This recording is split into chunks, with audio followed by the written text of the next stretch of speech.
Hola, ¿qué tal? Muy buenas tardes, noches a las personas que nos acompañan en esta entrevista número 3 del Quinto Foro Hispanoamericano de Periodismo Científico. Una disculpa, arrancamos nuestra transmisión hace unos segundos y se vino abajo, pero ya estamos de vuelta.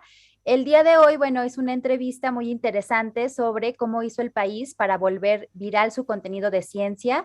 Nuestra colega Cecilia Rosen, periodista y comunicadora de ciencia mexicana, va a estar conversando con Javi Salas, periodista de ciencia en el país. Entonces, muchísimas gracias por acompañarnos. Los dejo conversando. Cecilia, Javier, un gusto. Un placer. Muchas gracias, Quetzali, bueno, por la organización de este evento. Sabemos que son, pues, muchos los colegas que han estado participando en la organización. La verdad es que ha estado buenísimo el foro. Espero que así siga y que esta entrevista, pues, sea del agrado de todos ustedes, de todas y todos ustedes. Bienvenido, Javier, ¿cómo estás? Un placer. Primero decir que para mí es un honor y un orgullo participar en este foro y que me siento muy honrado de que me hayáis invitado. Al contrario, hay muchas razones por las cuales te invitamos, pero una en particular es porque creo que nuestra experiencia conversando en el marco de Percientex, este proyecto de calidad de periodismo de ciencia, de periodismo científico, liderado por Michele Catanzaro, creo que fue como una gran experiencia, ¿no? O sea, en sí la conversación Sí. fluyó muy bien y nos parecía una buena idea con Aleida replicar un poco esa conversación que tuvimos en el marco pues, de nuestro contexto, ¿no? De las prácticas de periodismo científico, que creo que es pues interesante como un poco ver el tras bambalinas o incluso las Sí. reflexiones que tú puedas hacer en torno a este tipo de productos. Entonces, bueno, déjame presentarte brevemente para quienes no te conozcan. Ya te agradecí en privado, pero vuelvo a hacerlo en público que te conectes a estas horas, que es por allá en España, pues varias horas más tarde. Ahorita son las 10 de la noche por allá. Entonces, pues también muchas gracias por eso. Entonces, bueno, para quien no conozca a Javi Salas o Javier Salas, yo ya me tomé la confianza de Javi, así de bien nos hemos caído. Pues él es periodista con 15 años de experiencia en medios generalistas, ha colaborado con medios no solo escritos, sino también en radio y televisión, creo que es especialmente fanático de la radio, y desde 2014 trabaja para El País en la sección de también que supongo que todas y todos ustedes conocen que es Materia, la sección de ciencia y tecnología del País. Y bueno, entre muchas otras cosas que ha hecho Javier. Puntualmente, como les decía, pues nos interesa hacer una especie de disección, digo, en el tiempo acotado que tenemos, de uno de sus cientos de colaboraciones con el país, ¿no? Que fue este interactivo sobre coronavirus, que espero que también todos hayan visto, porque además circuló realmente masivamente a escala de, digamos, millones de personas. Espero que hayan visto este interactivo. Les recuerdo que era este donde el equipo de materia, digamos, nos ofrecía una especie de recorrido por distintos escenarios de contagio, ¿no? Y cómo aumentaban o podían disminuir las probabilidades de riesgo, ¿no? Del contagio de coronavirus. Y bueno, por su calidad explicativa e informativa, ganó varios premios ya. Yo quizás sigan ganando más premios. Digo, entre otros, la mención que ya comentaba antes de Percientex, ¿no? Fue uno de los trabajos que analizamos en el marco de Percientex, pero pues ganaron otros prestigiosos premios como el Premio Ortega y Gasset 2021, el primer premio de comunicación científica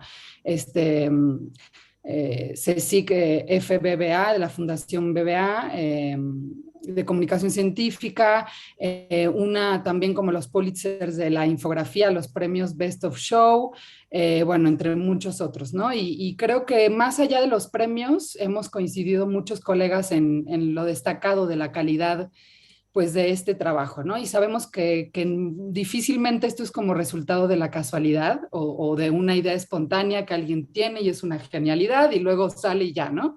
Sino que en general implica como un trabajo previo de muchos años, una experiencia. Y bueno, Javi, pues a mí me interesa que vayamos platicando sobre distintos aspectos. Creo que en principio podemos acotarlo a este interactivo en particular, pero después aprovechando que ya han pasado algunos meses, podríamos hablar de otras cosas, ¿no? Vinculadas con el trabajo que realizas tú en materia y que realiza el equipo de materia, que pues Sí, creo que es un referente para mm, muchos colegas.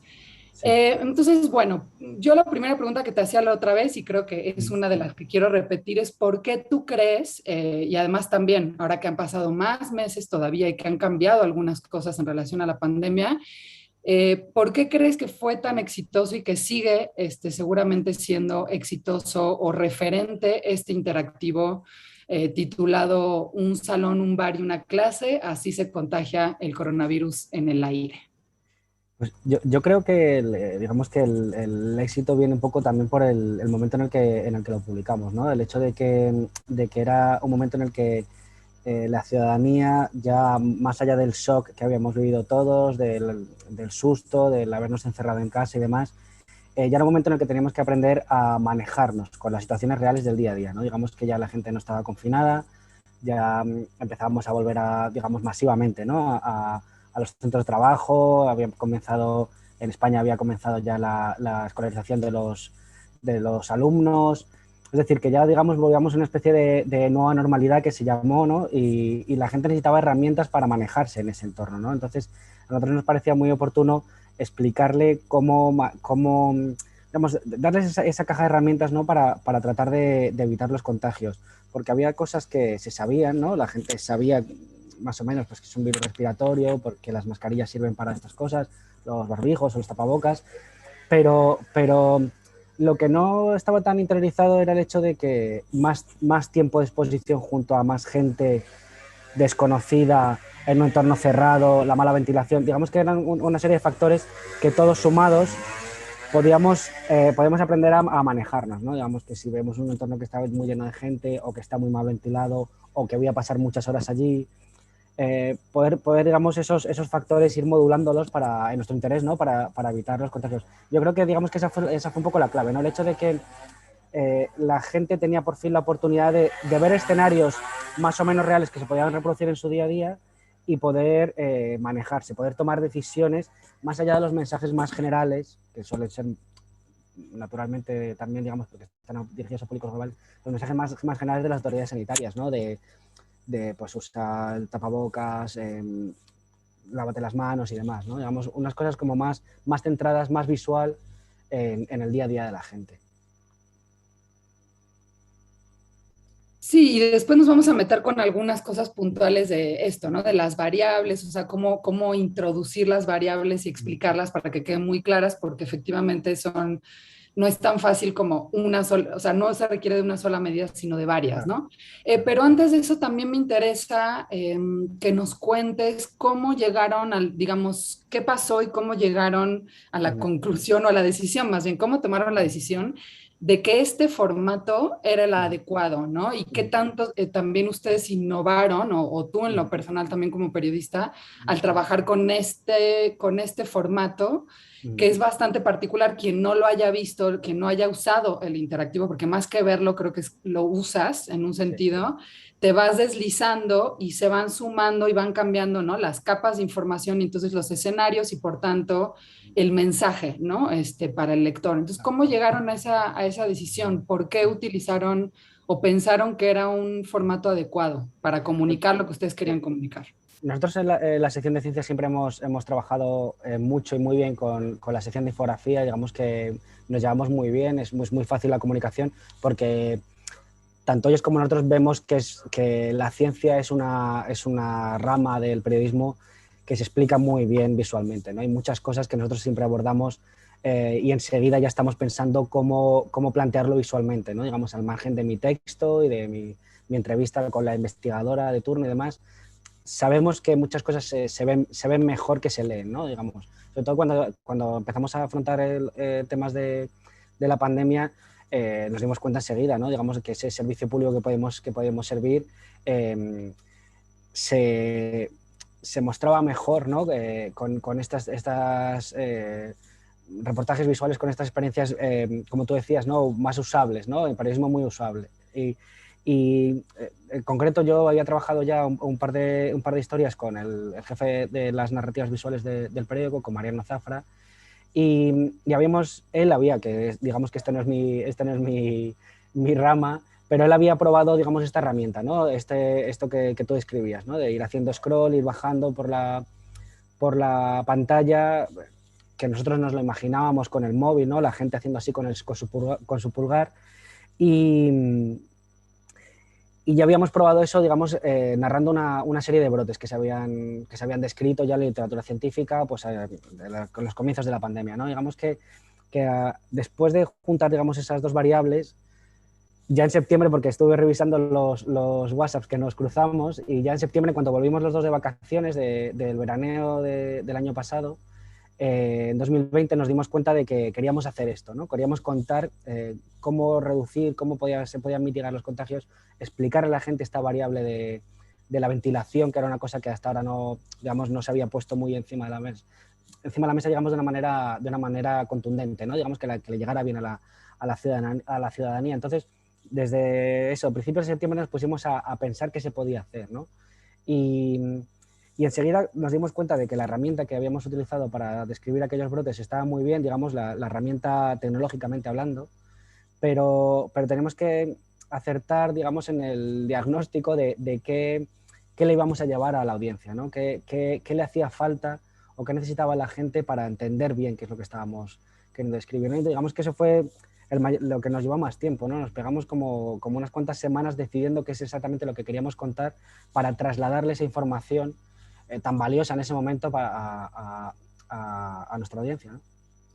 Oye, Javi, y en ese sentido, ¿qué retos tuvieron, qué desafíos, qué cosas, pues quizás quedaron afuera? Digamos, ¿qué pasó en esas semanas? Porque uno también, de nuevo, pensaría que de pronto con la inmediatez y con la abundancia de información y también con, bueno, datos científicos, digamos, que estaban emergiendo conforme ustedes Claro. estaban cubriendo, o sea, también no hay que olvidar eso, digamos, hay algunas cuestiones que han cambiado, la evidencia que se va aportando cambia de pronto el consenso, entonces, ¿qué desafíos tuvieron y no sé qué cosas te recuerdas que fueron como curiosas de ese momento y de los desafíos? Bueno, en este caso, digamos que para mí una de las mayores preocupaciones era lanzarme a esta piscina de explicar la importancia de la ventilación en los contagios cuando no era digamos, no era un conocimiento científico clarísimamente asentado. Ahora lo tenemos mucho más claro y ahora de hecho se está revisando cómo vamos a afrontar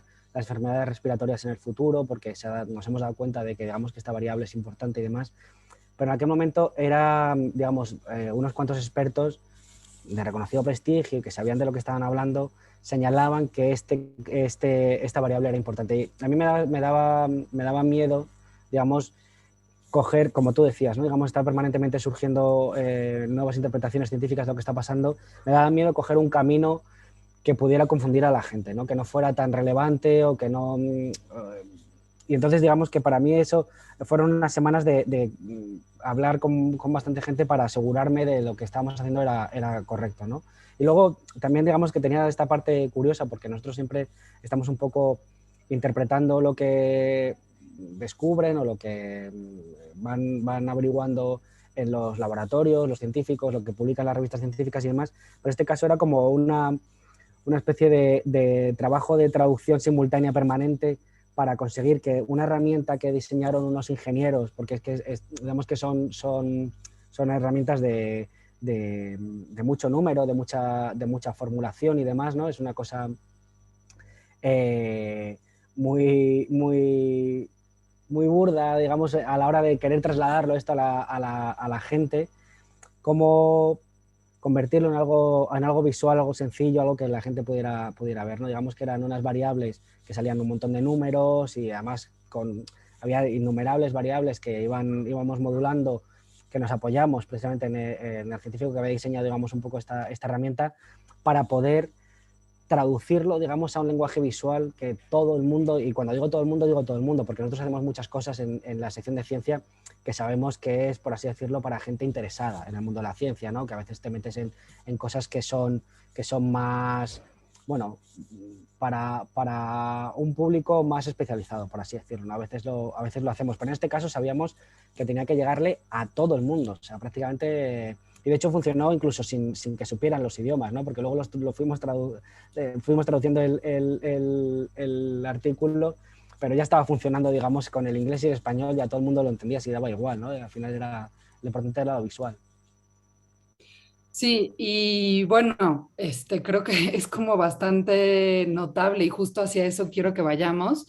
Digo, les recordamos que pueden ir haciendo sus preguntas en YouTube. Yo tengo muchas preguntas para Javier, pero o sea, aquí también el chiste es aprovechar que tenemos más tiempo que la vez pasada en Persintex para incorporar preguntas de los colegas o de quienes estén ahí sintonizándonos.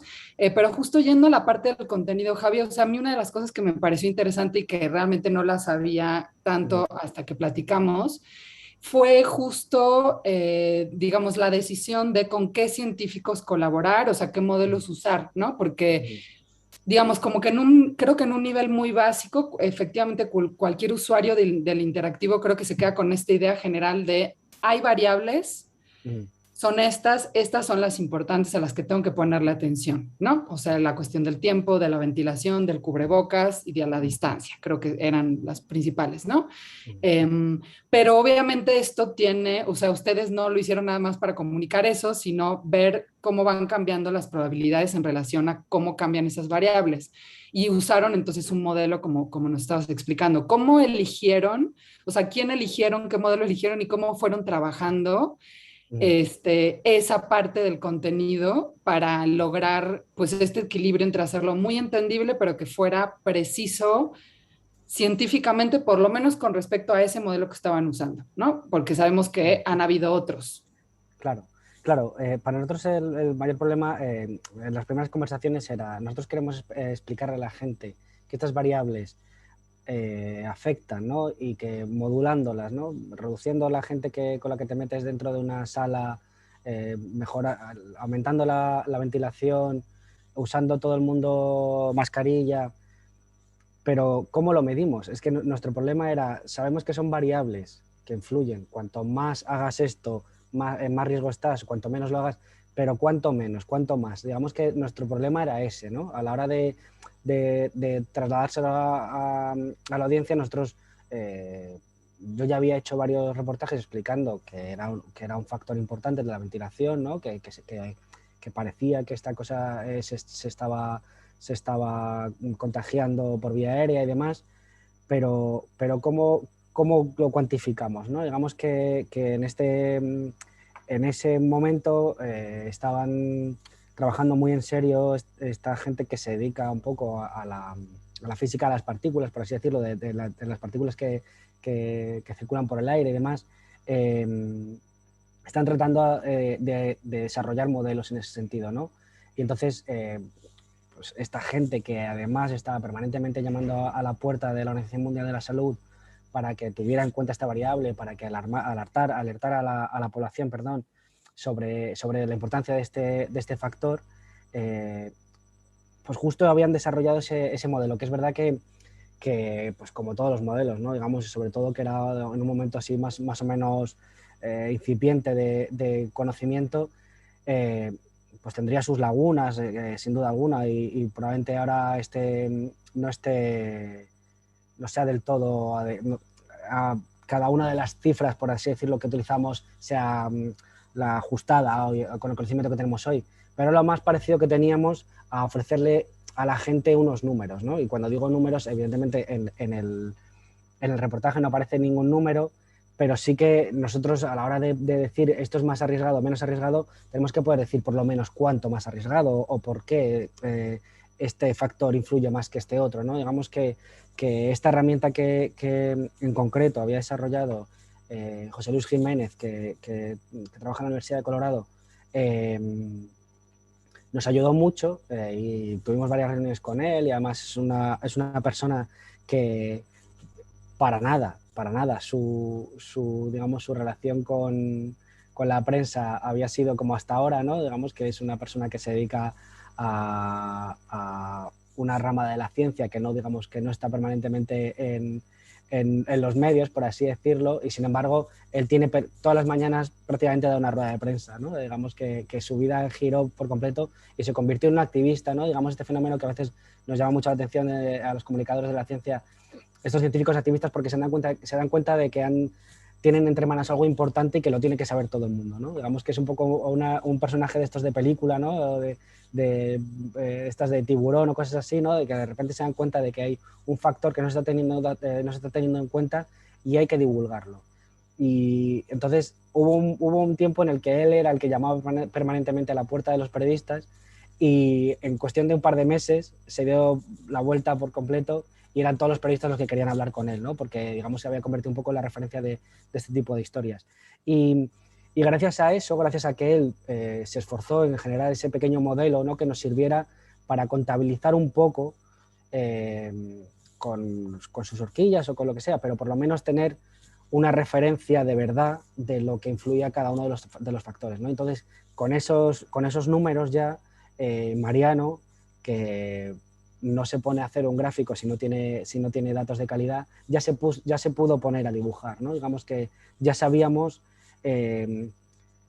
cuánto influía que hubiera una ventana abierta, que estuviera una ventilación cruzada perfecta, que digamos que ya eran factores que ya podíamos leer de verdad con datos y podíamos, por lo tanto, trasladarlo de una manera mucho más visual y mucho más accesible a la gente. Ahora, la elección de este modelo y de sus desarrollos, pues fue crucial, porque es la base sobre la cual, es la metodología sobre la cual está elaborado el interactivo, ¿no? Y creo que convendría, digo, a mí me interesaría que nos digas, pues yo dudo que haya sido el criterio mediático el que usaron ustedes para elegirlo a él y a su modelo. Seguramente tuvo que ver con otros factores. Entonces, ¿qué influyó en que terminara siendo su información, bueno, y la colaboración con él, en la cual se basa este interactivo?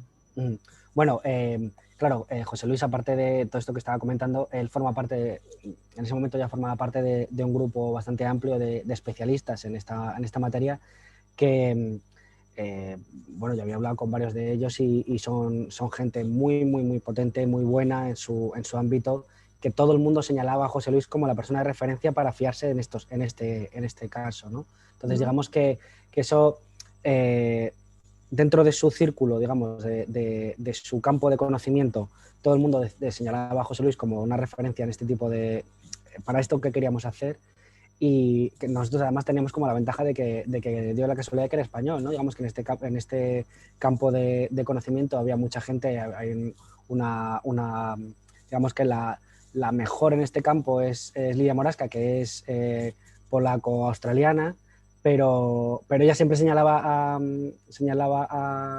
José Luis como la persona que mejor nos podía explicar este modelo, ¿no? Y casualmente era español. Y sí, claro, porque podría uno decir, ay, solamente porque era español. Sí, o sea, digamos que en este caso, porque, bueno, si te pones a mirar, pues, no sé, prensa internacional, ¿no? Norteamericana y demás, en Estados Unidos, también hablan con José Luis, ¿no? Digamos que ellos también tienen sus expertos de referencia estadounidenses, por supuesto, ¿no? Porque digamos que es una cosa, siempre tiramos un poco hacia lo nuestro, pero no pueden renunciar a hablar con José Luis porque saben que es un poco la persona de referencia para estas cosas. Entonces, digamos que eso nos facilitó, porque dentro de su campo de expertise todo el mundo le señalaba a él, y luego cuando abrías un poco más y mirabas un poco más a otros campos científicos, ¿no? Más de epidemiólogos, más gente especialista en virus y demás, decían que se fiaban de lo que estaban leyéndole, ¿no? Digamos que para mí era el paso importante, ¿no? Porque digamos que su campo de conocimiento, el de estos expertos de los que te hablo, que saben cómo se mueven las partículas en el aire y demás, cómo se puede mover un aerosol y demás con carga viral y demás, ellos saben cómo funciona eso, pero claro, ellos no son especialistas en transmisión de enfermedades, y a mí era lo que me preocupaba, ¿no? Que ellos están hablando de lo que saben, pero los virólogos se lo creen, la gente que sabe de enfermedades infecciosas les funciona lo que nos están contando estos especialistas. Digamos sí, que sí es trasladable, ¿no? Sí es trasladable ese conocimiento claro, para esto. Claro. Y entonces, digamos que cuando vi que sí, que me lo decían que se podía fiar, entonces ya digamos que nos tiramos de cabeza, ¿no? Porque digamos que teníamos una herramienta, teníamos expertos fiables, Porque claro, normalmente, ¿cómo trabajamos nosotros? Pues cuando se publican las cosas en las revistas científicas de impacto, ¿no? Esto, cuando se publique en Science o en Nature, pues entonces ya lo publicamos, pero es que no, en este momento no funcionaban las cosas así, ¿no? Sí, de hecho, bueno, hemos platicado en este foro cómo pues muchas de las normas o incluso, sí, de las prácticas, digamos, tradicionales en nuestro campo han cambiado, ¿no? Bueno, todo lo de los preprints, etcétera. Y bueno, por eso también creo que puede resultar relevante, porque aquí no es solamente la elección de un científico para citarlo, ¿no? Para un artículo, un científico más, una científica más, sino pues que está teniendo, como decía yo antes, un peso pues muy importante. Y en tu pasada, digamos, en este análisis que hacías, creo que ibas planteando a posteriori, digamos, muchas de las preguntas que tú te fuiste haciendo junto con el equipo, ¿no? Y aquí en el foro también creo que siempre en todos los foros de periodismo se discute esto, de periodismo de ciencia, la cuestión de la especialización, ¿no?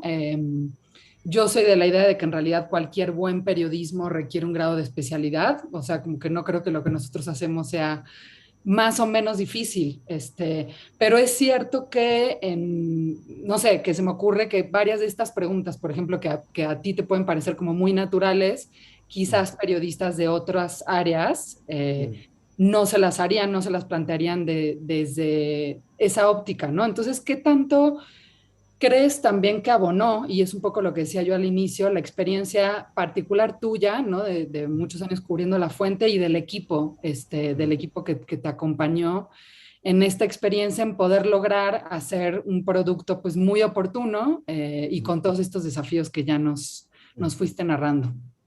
Claro, por supuesto, digamos que lo primero que hay que decir de todo esto es que esto es trabajo en equipo, ¿no? Y que yo tengo la suerte de trabajar en un medio, en una sección, con muy buenos compañeros, con una jefa muy buena, que ya funcionamos muy bien desde hace pues, una década prácticamente que llevamos trabajando juntos, y que eso permite, todas las de especialización nos permitía a nosotros durante la pandemia hiperespecializarnos, ¿no? Digamos que tenía compañeros que sabían, eran los que más sabían de vacunas, los que más sabían de virus, los que más sabían...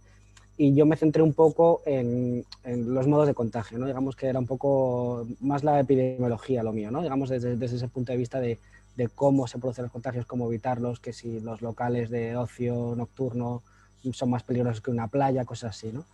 Entonces, esa capacidad también de que yo tenga tiempo para hiperespecializarme, ¿no? Y saber quién es la persona de referencia en cómo se transmite un virus por aerosoles y poder haber hablado con él varias veces y que me haya atendido por chat en varias ocasiones y que entonces poco a poco hayamos ido creando esa relación de confianza para que él diga, mira, voy a apostar por vosotros, y él nos dedicó muchísimo tiempo para que esto saliera adelante, ¿no? Digamos que esto pues evidentemente es fruto del trabajo en equipo. Quiero decir que yo solo esto no lo podía haber hecho, ¿no? Esto es porque las 2 semanas que estuvimos trabajando ya centrados única y exclusivamente en sacar adelante este reportaje visual, esas 2 semanas yo no hacía otra cosa que esto. Digamos que el periódico, la sección de ciencia, la parte de la pandemia la estaban publicando los temas del día, porque todos los días había varios temas, ¿no? Varias crisis, la estaban haciendo otros compañeros, ¿no? En lugar ya me quitaba yo mucho peso de encima, ¿no? De no tener que estar pendiente del día a día, de la actualidad. Estaba centrado solamente en esto, ¿no? En saber qué es lo que pasa, en saber cómo contarlo y en preocuparme de que lo que terminara saliendo de nuestras manos fuera útil para la gente. Entonces, digamos que está rodeado de un equipo estupendo, que está, digamos, en la parte de preproducción, por así decirlo, de postproducción, ¿no? Digamos que mi jefa me cubre las espaldas para dejarme durante semanas trabajar en esto, que mis compañeros están hiper especializados y yo también, y luego a la hora de terminar el trabajo y moverlo, porque nosotros llamamos moverlo, ¿no? Creo que cuando hablé contigo hice el símil de los actores y las actrices que cuando terminan de hacer una película son conscientes de que su trabajo no termina solamente con el rodaje, ¿no? Digamos, luego tengo que hacer la promoción, ir a hacer entrevistas, ir a presentaciones y demás. Pues nosotros vivimos un poco en ese mismo ecosistema, ¿no? En el que también tenemos que luego vender nuestra moto, ¿no? Vender nuestro producto, contarle a la gente, mira lo que tengo, ¿no? Y ahí entra, claro, todos los equipos de redes sociales del periódico, la gente de vídeo que nos ayudó a hacer piezas que fueron las que al final se compartieron en redes sociales, que la gente compartía en WhatsApp y demás. Digamos que, claro, no trabajo solo, afortunadamente, ¿no? Digamos que estas son cosas que se pueden hacer con el respaldo de mucha gente, ¿no? Y me interesaba que dijeras algo respecto a qué diferencia crees que hace en este tipo de productos Sí, la sí. especialidad, o sea, y no solo tuya, ¿no? Pues al final no eres un periodista y Sí, perdido en el país, sí, sí. un periodista de ciencia perdido en el país, quise decir, sino hay varios periodistas especializados Sí, sí. trabajando contigo. Sí, sí. Claro, claro. A ver, yo estoy completamente de acuerdo contigo, ¿no? Digamos que buen periodismo es el de la gente especializada, ¿no? Pues estás hablando de refugiados, la persona que ha ido muchas veces a, no sé, a Afganistán, a Siria y que se conoce el terreno y sabe lo que pasa luego cuando llegan por aquí, que habla con abogados y demás. Pues lo nuestro es exactamente igual, digamos que las dificultades son las propias de cualquier periodista que quiere ser muy bueno en lo suyo y no me refiero a, no sé, a premios, a cosas de esas, ¿no? Digamos que saber un poco de lo que hablas, ¿no? Saber a quién contactar, saber a quién preguntarle, porque muchas veces no sabemos ni por dónde tirar, ¿no? Pero sí sabes a quién preguntarle, a quién le pregunto, ¿no? Llamas a alguien para decirle, ¿esto quién puede ayudarme? Digamos que esas cosas evidentemente no surgen en un día. También he de decir, y eso digamos que también es un poco romper una lanza en favor digamos, del gremio en general del periodismo, que muchísima gente, por lo menos en España lo he visto mucho, y compañeros latinoamericanos también, gente que no son, que no eran especialistas, por así decirlo, en ciencia, o que no eran especialistas en salud, o que no eran especialistas que muy rápidamente, digamos que eso es una cosa que tenemos los profesionales del periodismo, que somos razonablemente rápidos a la hora de ponernos las pilas y aprender de algo, ¿no? Digamos que enseguida, aunque sea primero por imitación, ¿no? Digamos, yo veía que los que sabíamos, o la gente que digamos que controlábamos un poco de estas cosas, las primeras semanas llamábamos a gente de referencia y enseguida los compañeros de otros medios que no sabían tanto de esto ya seguían un poco el carril, ¿no? Decían, mira, esta es la gente con la que tengo que hablar.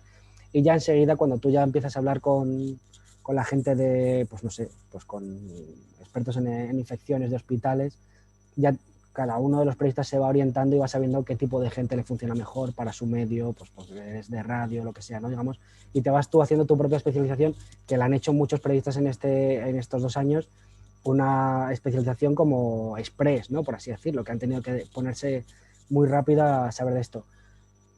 Pero claro, es verdad que nosotros partíamos con la ventaja de no solo de saber a quién llamar, sino también saber reconocer lo que es un estudio que sirve o un estudio que no sirve, porque con todo esto que hablas tú antes de los preprints y demás, tú sabes mirar quién está firmando eso y si eso va a algún lado o no va a ningún lado, si sabes porque de repente surgieron, pues yo qué sé, gente que se dedicaba a otras cosas, gente que se dedicaba a la estadística o a la física o a la economía, que como sabían hacer números, empezaban a hacer sus propios modelos de cómo iba a desarrollarse la epidemia.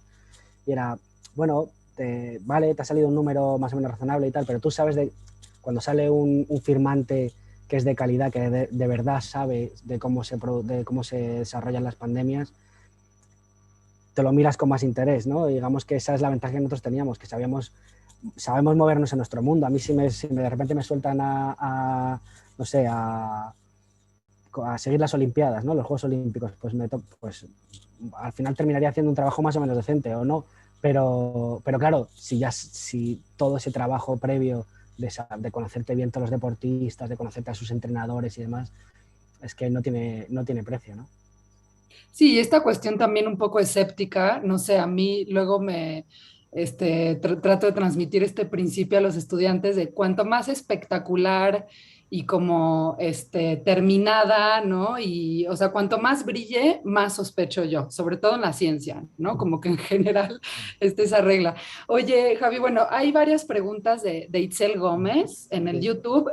La primera no sé si la entiendo, a ver si tú me ayudas y si no le pedimos que la reformule, pero luego hizo otras dos que sí se entienden perfecto.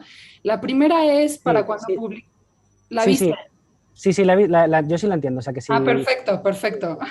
Sí, ella, yo creo entender que lo que pregunta es que cuando nosotros empezamos vamos a publicar, cuando publicamos este reportaje sobre la transmisión aérea, la transmisión por aerosoles o como lo queramos llamar, que evidentemente la evidencia científica no está consolidada y de hecho las autoridades sanitarias no lo apuntaban como una nota al pie, no consideraban que fuera un factor importante en los contagios, sino que podía intervenir, se les preguntaba muchas veces y decía que bueno, que había casos anecdóticos en los que podía ser un factor determinante, pero no, les costó muchísimo a la Organización Mundial de la Salud, a los CDC en Estados Unidos, aquí en España igual, digamos que a las autoridades sanitarias les costó mucho reconocer la importancia de este factor. A mí es una cosa que nunca que lo comentaba un poco antes, ¿no? Cuando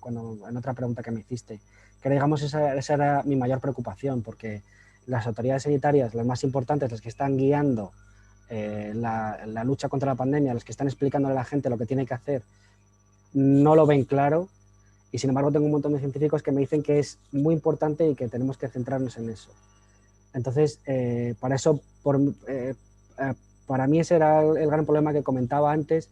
Entonces, pregunta Itzel, ¿y cómo decidieron el momento para publicar? Pues cuando vimos que sí, digamos que había evidencias razonables para tirarnos a la piscina, ¿no? Digamos que cuando vimos que aunque las autoridades sanitarias no lo terminan de aceptar, también contamos con la ventaja que sabemos que las autoridades sanitarias habían demostrado otras veces ser bastante poco ágiles a la hora de aceptar evidencias nuevas, ¿no? Digamos que veíamos que estábamos en ese momento, porque ahora, por ejemplo, ya lo han aceptado y ya es un factor principal de contagio y demás. Pero en aquel momento estaban en ese momento de decir, no, estamos revisando la evidencia, habrá que verlo y demás. Bueno, era un momento complicado. Yo la verdad que lo pasé un poco mal con esa duda. Me imagino. Sí, sí, sientes que te estás arriesgando, ¿no? Y bueno, pues sí es parte del trabajo, pero resultaron victoriosos. Oye, y se le hace otras dos preguntas porque después ya me quiero mover a cosas un poco más, por fuera del interactivo puntualmente, entonces, pues me interesa tomarlas de una vez estas preguntas. Una es ¿cuánto tiempo se tardaron? Creo que dijiste unas semanas, pero bueno, que nos precises eso. Y la otra que me parece pues súper interesante, justo, no me acuerdo si en la otra entrevista lo platicamos o no, pero Itzel pregunta cuáles fueron los criterios para tomar estos casos de contagio y no otros, ¿no? O sea, esto supongo que se refiere a los escenarios Sí, sí. que ustedes plantean. Sí, pues de tiempo es un poco difícil de determinar, ¿no? Porque, bueno, como te decía, esto se publicó a finales de octubre, desde principios, mediados de septiembre ya empezamos a pensar que queríamos hacer algo sobre esto, ¿no? Digamos, pero claro, es pensar, es tener alguna conversación, alguna llamada telefónica, mirar. Claro, nuestro trabajo, yo estoy permanentemente, pues eso, mirando lo que se publica y demás. Y claro, tú muchas veces es trabajo que todo eso que estás leyendo se te va quedando aquí, ¿no?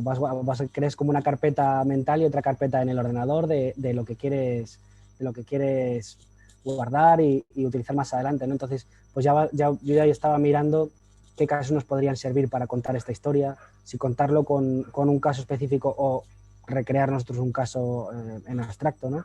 Digamos que todo ese trabajo pues fueron varias semanas, ¿no? Un mes y medio, lo que sea, pero digamos, pero claro, mientras tanto yo publicaba mis otros artículos y estábamos cada uno dedicados a lo nuestro. Lo que pasa es como con un ojo dedicado a mirar cosas en ese sentido. Y luego ya específicamente centrados en eso, fueron unos 2 semanas más o menos, ¿no? Digamos que desde que nos sentamos y dijimos esto hay que sacarlo ya y nos centramos en esto y no hacemos otra cosa.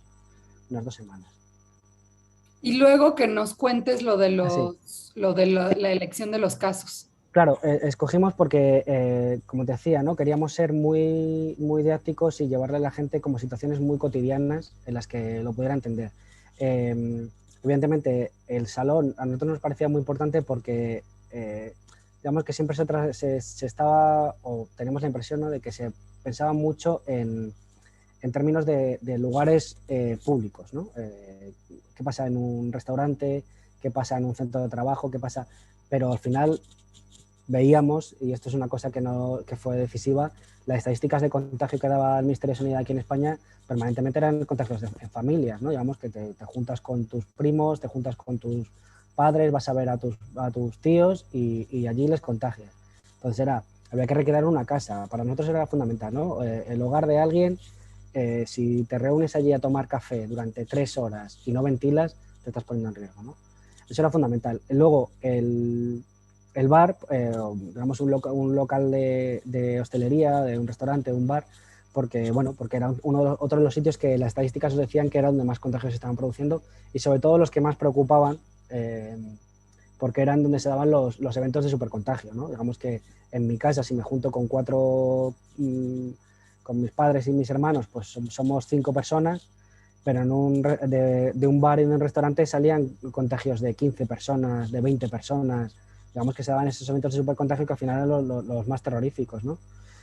Y luego, justo, claro, en España está volviendo a abrirse los colegios y demás, y estaban volviendo los alumnos a las escuelas, y entonces nos preocupaba también enseñarlo. Y a mí me gustaba mucho el escenario del colegio porque ayudaba mucho también a entender el hecho de mucha gente metida, pero si solamente hay una persona hablando, porque normalmente en los colegios hay 30, 40, 20, lo que sean, alumnos escuchando y una profesora o un profesor hablando. Digamos que ese factor es decisivo, ¿no? Entonces también eso sirve muy bien para que la gente vea que el virus sale cuando hablamos, ¿no? Digamos que a veces parecía que simplemente con sentarte al lado de alguien te fueras a contagiar y el virus tiene que salir. Sí, o sea, digamos, en resumen, el criterio tenía que ver con dónde las cifras en ese momento estaban dando, que eran los casos pues, más frecuentes.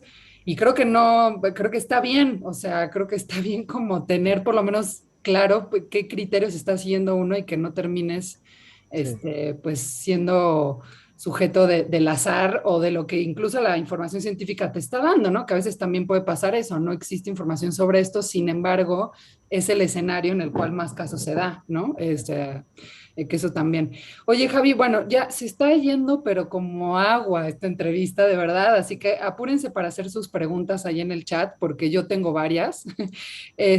Una en particular que me interesa que platiquemos, justamente porque creo que en estos foros es importante, ¿no? Reflexionar sobre nuestro papel y, bueno, en particular en la pandemia, pero digamos, de alguna manera lo que platicamos la otra vez es que como que la ciencia y la comunicación de la ciencia ha estado como muy discutida, ¿no? En este último año y medio de la pandemia y de alguna manera como que de repente hemos tenido la expectativa, bueno, por un lado de que la profesión crezca, que hemos visto ya, por lo menos en el foro hispanoamericano, pues como que no vemos eso así tan puntual, ¿no? De que se estén contratando muchísimos periodistas de ciencia en todos lados. Pero a mí sí hay una cosa en particular que me interesa platicar, que es el de cómo representamos al conocimiento científico. Entonces, vinculándolo con lo que hablábamos al principio, esta cuestión de la incertidumbre, ¿no? En el conocimiento, de los intereses que atraviesan la ciencia y que han estado también como que creo que muy en el ámbito público, digamos, para los que normalmente quizás no piensan en estas cosas. ¿Qué reflexiones, digamos, te ha traído a ti como comunicador de la ciencia? ¿Crees que estamos aprovechando suficientemente bien este momento para de alguna manera desmitificar algunas ideas y representaciones sobre la ciencia y sobre los científicos, o deberíamos hacer más? Digamos que has tenido tiempo de darle algunas vueltas a este tema, digamos, cómo se representa y se discute la ciencia por fuera Sí, pues de los espacios convencionales, ¿no? sí. Bueno, yo la verdad es que sí, le he dedicado mucho tiempo a pensar en esto, la verdad.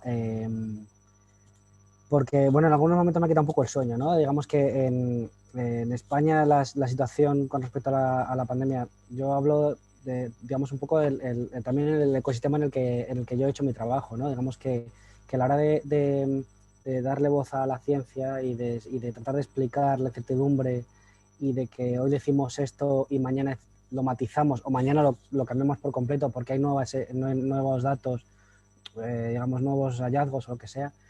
esto, hubo un momento en el que, digamos que fui bastante optimista, me dio la sensación de que se estaba entendiendo muy bien el proceso. Digamos que para mí es uno de los grandes problemas que tenemos los proyectos científicos, es que tenemos que contarle a la gente de repente un hallazgo y probablemente no tienen, digo, cuando hablamos, digamos, en medios generalistas, ¿no? Digamos que de repente te tengo que contar un hallazgo que es súper importante, pero no, tú no sabes nada de eso, ¿no? Digamos, no sabes nada del proceso, no sabes, la audiencia no sabe pues que hay gente estudiando física de partículas para descubrir un bosón y demás, sino que de repente digas, te he descubierto el bosón de Higgs y qué es eso, ¿no? ¿Qué es la física de partículas? Y entonces por un momento fui muy optimista porque me di cuenta de que estamos pudiendo contarle a la gente los procesos, ¿no? Digamos, estamos permanentemente contando lo que cuesta, digamos, descubrir una manera de desarrollar una vacuna, estamos contando cómo se investiga en una enfermedad, estamos contando mil cosas, ¿no? Nos metimos dentro de los laboratorios y le pudimos contar a la gente muchas cosas sobre eso, para que entendiera la incertidumbre, para que entendiera que lo que hoy parece que la Tierra es una esfera perfecta, luego resulta que está achatada por los polos, entonces no es una esfera tan perfecta. Pero eso no dice que antes hubiéramos mentido, sino simplemente que vamos mejorando nuestro conocimiento sobre esa esfera. Pero luego, bueno, creo que ha pasado en más países, ¿no? Digamos, luego la conversación se polarizó, la conversación se convirtió en un cenagal en el que todo el mundo tomaba partido por algo, en el que la política lo atravesaba todo, la ideología lo atravesaba todo, los intereses particulares lo atravesaban todo. Ya pues los medios nos empezamos a comportar como muchas veces nos comportamos los medios, ¿no? Y buscando pues lo que tú decías, ¿no? Lo más vistoso, lo que más audiencia generara, lo que más... y entonces, digamos que un poco se arruinó todo, ¿no? Digamos porque entonces ya era mi científico contra tu científico, tu dato contra mi dato. Todos sabemos que en cuanto ya, digamos, los políticos, la ciudadanía puede ya empezar a navegar, porque ya empieza a poder interpretar un poco lo que está pasando, ya empieza a coger los datos que le interesan o a interpretar la realidad según le conviene, ¿no? Digamos, porque todo es muy complicado, ¿no? Aquí se montan cada uno de los factores de la pandemia, todos se han polarizado y todos de repente nos hemos convertido en cosas que no tienen nada que ver con la política. Hacer un test de antígenos era de derechas o de izquierdas, o hacer una PCR era de derechas o de izquierdas, o que las farmacias vacunaran era de derecha o de izquierdas. Una cosa completamente ridícula, pero lo estropeó todo, porque entonces ya la gente tomaba partido a priori de decisiones, de factores, de cosas que suceden en el desarrollo de la pandemia que no tienen nada que ver con la ciencia ya, digamos que era tomar partido pues porque este se ha puesto a favor o porque lo ha propuesto tal político. Entonces, digamos que se arruinó todo un poco en ese sentido, pero también nos obliga a nosotros también a reflexionar sobre dónde hacemos nosotros también nuestro trabajo, ¿no? Digamos que yo también he trabajado con eso y de hecho he publicado reportajes contando lo poco que ayuda la polarización de la ciencia a la hora de combatir la pandemia, porque se arruina todo, porque la gente ya no hace caso. En Estados Unidos es el ejemplo más claro, ¿no? Digamos que la gente no se está vacunando solo porque determinados políticos y medios republicanos dicen que la vacuna... Digamos que... Sí, donde ya no hay argumentos, ¿no? O sea, que lo que es... Claro, no pero hay nosotros también... evidencia, no hay argumento. Claro, pero nosotros también tenemos que saber que nosotros no publicamos nuestros temas en el aire. Nosotros también sabemos que publicamos los temas en una sociedad polarizada y tenemos que también tratar de manejarnos en ese ámbito y llegarle a la gente, incluso pues el país, la gente lo tiene por un medio de centro-izquierda, la gente de derechas no le interesa nada, pero yo tengo que hacer un esfuerzo para que si le llega mi artículo a alguien de derechas le pueda servir de algo, aunque piense que yo estoy mintiendo porque soy de izquierdas, ¿no? ¿Crees que los periodistas de ciencia en ese sentido, Javi, como que dejamos un poco, o nos vimos forzados, nos hemos visto forzados a como alejarnos de una visión que quizás antes era un poco más ingenua? O sea, con los datos basta, con la evidencia científica basta, con el contenido cognitivo bien explicado basta, ¿no? Para hacer buena comunicación de la ciencia, para fomentar la cultura científica, o sea, a mí me da la impresión de que va un poco por ahí, ¿no? Sí, pero eso yo por lo menos es una lección que tenía aprendida ya hace tiempo, ¿no? Digamos que a mí siempre me ha interesado mucho la ciencia, la comunicación de la ciencia, ¿no? Saber cómo le llega a la gente las cosas, saber cómo atraer su atención, cómo convencerla, cómo sacarla de su error. a la gente que recela las vacunas, cómo hacerle ver que mejor vacunar a los hijos que no hacerlo y demás. Y ya sabíamos que el dato frío no sirve, que pegarle a la gente con un paper en la cabeza no sirve, que lo que sirve es contar bien las cosas, ¿no? Digamos que le interpele, que se vea reflejada, que vea algo allí, que te hable a ti mismo, ¿no? Que vea Sí, y justamente eso nos da perfecto pie para la penúltima pregunta, porque luego hay otra más. ¿Qué hace Ricardo García? Que te pregunta si crees que el futuro del periodismo científico debe ser el contenido interactivo. Bueno, sí, o sea, sin lugar a dudas, quiero decir, yo seguiré escribiendo porque seguirá habiendo una audiencia que lea, que va en el autobús o que va en el avión y que quiere leerse algo, o que está por la noche y que quiere leer algo, porque digamos que es un formato que todavía funciona, afortunadamente. Pero hay muchas cosas en las que no podemos negar que en el ecosistema ese también en el que vivimos, que está polarizado, pero también está lleno de gente que va leyendo con el móvil. Y con el móvil funciona mejor los muñequitos que dibujó maravillosamente Mariano Zafra en lugar de mis textos de 2000 palabras, ¿no? Y vas haciendo así scroll en el autobús y lo vas viendo y te va entrando perfectamente, y digamos que es imposible renunciar a eso. Quiero decir, la ventaja que nos da el periodismo visual es una ventaja que no podemos desaprovechar. No sé, es como si se hubiera inventado la televisión y no se hicieran programas informativos en televisión, no tendría sentido, ¿no? Pues esto es igual. Javier, vamos a volver tantito al producto antes de ir cerrando, porque Daniel Martínez tenía una pregunta en cuanto a el interactivo. Si han debido actualizar la información presentada en el interactivo conforme se conoció más sobre los mecanismos de contagio. Yo no estoy muy segura que algo de lo que sabemos hoy cambie sustancialmente lo que ustedes informaron, pero tú eres el experto porque tú lo hiciste. No, bueno, lo que te decía antes, igual, digamos, las horquillas en las que nos movíamos habría cambiado algo, ¿no? Pues yo que sé, en un aula de 30 alumnos y tanto tiempo de exposición, pues sobre todo ahora con las nuevas variantes, la Delta, que es más contagiosa. Digamos que las horquillas en las que nos movemos seguramente hayan cambiado, pero digamos que a mí me importaba menos contar que de ahí saldrían 3 alumnos contagiados que explicar a la gente que el riesgo crece o se mitiga, ¿no? Digamos que para que eso no ha cambiado y no lo hemos tocado, ¿no? Muchísimas gracias. Bueno, me da tiempo para mi última pregunta. Tenía otras, pero esta no quería dejar de hacértela, justo también por el contexto del foro. ¿Qué crees que hay como lecciones o cosas en particular de este escenario pandémico y postpandémico o lo que sea que estemos atravesando que podemos tomar los y las periodistas de ciencia para mejorar nuestras condiciones laborales? Digo, tú finalmente estás en una posición relativamente privilegiada en cuanto a que, digo, siempre te he visto muy contento en tu equipo, en el medio en el que trabajas, pero bueno, sabemos que luego es muy difícil, ¿no? Incluso para periodistas formados en nuestro contexto, conseguir vivir digo, para empezar, vivir del periodismo científico y lograr además otra cosa que tú narrabas muy bien, las condiciones que te permitan hacer buen periodismo, ¿no? Que muchas veces tienen que ver con el tiempo, con la exclusividad, o sea, con condiciones que son también estructurales. Entonces, pues, ¿qué cosas crees no sé, que podamos tomar como para continuar esa lucha, digamos, por mejores condiciones para nuestro gremio? Sí, pues yo creo que en general sí que nuestro gremio se ha reivindicado en estos 2 años.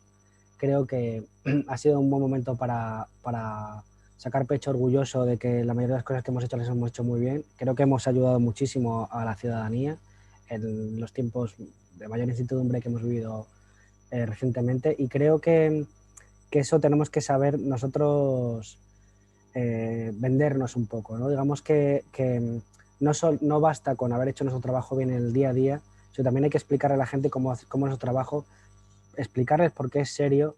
Digo, a la hora de todo lo que estamos hablando antes porque muchas veces nos metemos en ese barrizal, ¿no? de la pelea del día a día, de las polémicas del día a día, y yo creo que hay que explicar a la gente que nosotros cuando decimos las cosas, por lo general lo decimos porque sabemos, lo tenemos bien atado, ¿no? Digamos que el valor de la ciencia es ese, ¿no? Digamos que tenemos información de calidad para decir lo que estamos diciendo, pero también hay que esforzarse por entender a tu audiencia y saber lo que le vas a contar y saber cómo se lo vas a contar para que lo entienda, para que te reciba, para que te abra su móvil y quiera clicar en tu noticia, ¿no? Digamos que a veces también no vale, como comentábamos antes, ¿no? No vale, oye, que yo tengo los mejores datos y entonces me tienes que hacer caso a mí, ¿no? También nos hace falta un poco de humildad para que la gente entienda lo que estamos haciendo. Si no nos leen, no van a poder ver que nuestro trabajo es de calidad, ¿no? Entonces, tenemos que, al conocer a nuestra audiencia, me refiero no solamente a lo que decía antes, de saber que la gente está en los celulares leyendo, sino también saber que la audiencia necesita que le hablen de cosas que le interesen, ¿no? Que en la pandemia se podía hablar de muchas cosas y hablar de, pues, de desigualdad, ¿no? O hablar de situaciones en las que también hay información científica y la gente se siente más interpelada, la gente también se siente más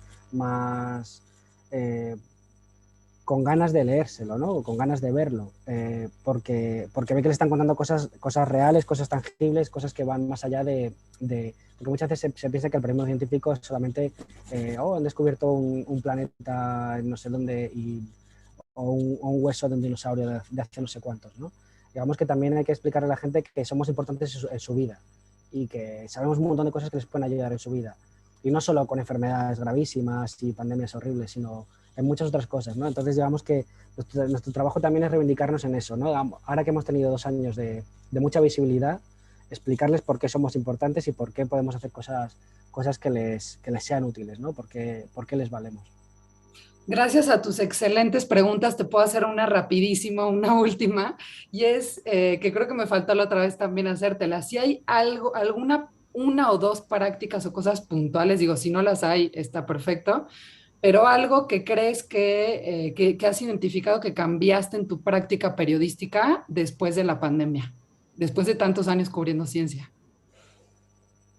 Pues seguramente 1000 cosas. La verdad es que ahora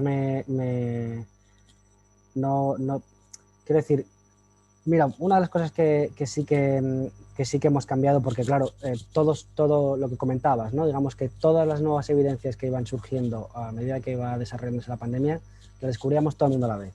El público, las redes sociales, los expertos, los políticos, las autoridades sanitarias, todo el mundo lo conocíamos a la vez. Y nos obligaba a nosotros, a la hora de explicar las cosas, nos obligaba, en lugar de mirar hacia atrás, ¿no? Lo que se ha publicado, lo que ya se sabe, a mirar hacia los lados. ¿Qué están diciendo los científicos de ese ámbito cuando han leído ese preprint, ¿no? Digamos que esa urgencia te obligaba a que no puedes esperar 2 meses a que eso se publique en una revista. Entonces, hemos descubierto, por ejemplo, unas cosas que a mí me ha parecido bastante útil y que creo que está ya para quedarse, es el hecho de que haya un montón de científicos investigadoras haciendo, digamos, peer review en redes sociales, ¿no? Que sale un preprint y se montan hilos en Twitter, ¿cómo se dice? Sí, hilos y conversación en torno a eso. Conversaciones en torno a eso para decir, no, esto está bien ajustado, esto se han equivocado, esto se han... Y entonces nos fijamos mucho en lo que dice hoy la gente en el tiempo real, lo que están diciendo la gente de ese campo sobre ese estudio.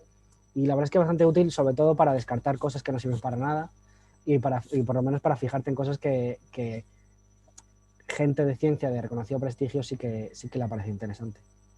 Claro, sí, como un termómetro de repente, pero ahí es un termómetro en vivo, ¿no? Que eso hace unos años es como terrorífico decir eso, ¿no? Digamos que la gente de ciencia pensando en las redes sociales, en el aquí y ahora y demás, es en la inmediatez, digamos, es un poco una locura, pero no quiere decir que yo lea eso en Twitter inmediatamente me lance a publicarlo, sino que digo, bueno, he identificado una cosa que es de calidad, ahora me puedo dedicar 2 meses o 2 semanas o 2 días a trabajarme este artículo, pero hoy ha salido y hoy ya le han dicho el sí y el no.